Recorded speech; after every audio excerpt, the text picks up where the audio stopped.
उम्मत मुस्लिमा को जिस तरह से एक टेबल पर लाए उसमें मेरा ख्याल है जो कोई दो राय नहीं है। उम्मत मुसलमा को यकजा करने के लिए बड़ा किरदार अदा किया है पाकिस्तान ने। मेरी ये ख्वाहिश है कि इंशाल्लाह जल्दी मुज़ाकरात होंगे और ये जो मामलात हैं ये हल हो जाएंगे।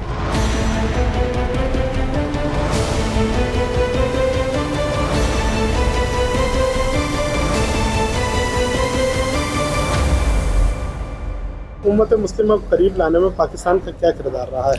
अजी देखिए, पूरी दुनिया इस वक्त जान चुकी है कि पाकिस्तान क्या किरदार अदा कर रहा है और इस सालिसी पे जो इन्होंने किरदार अदा किया है पूरे उम्मत मुसलमा को यकजा करने के लिए बड़ा किरदार अदा किया है पाकिस्तान ने।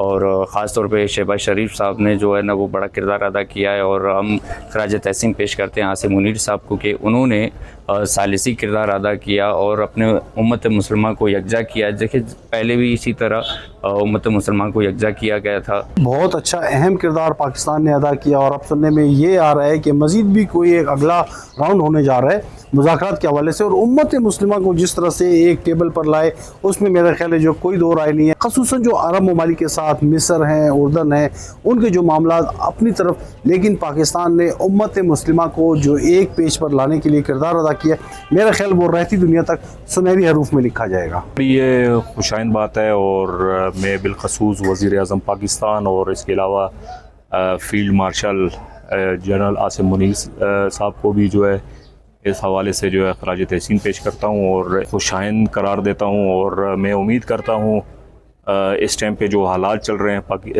पूरी दुनिया में, तो जो इनका किरदार है पाकिस्तान का अहम रहा है और मेरी ये ख्वाहिश है कि इंशाल्लाह जल्दी मुज़ाकरात होंगे और ये जो मामलात हैं ये हल हो जाएंगे।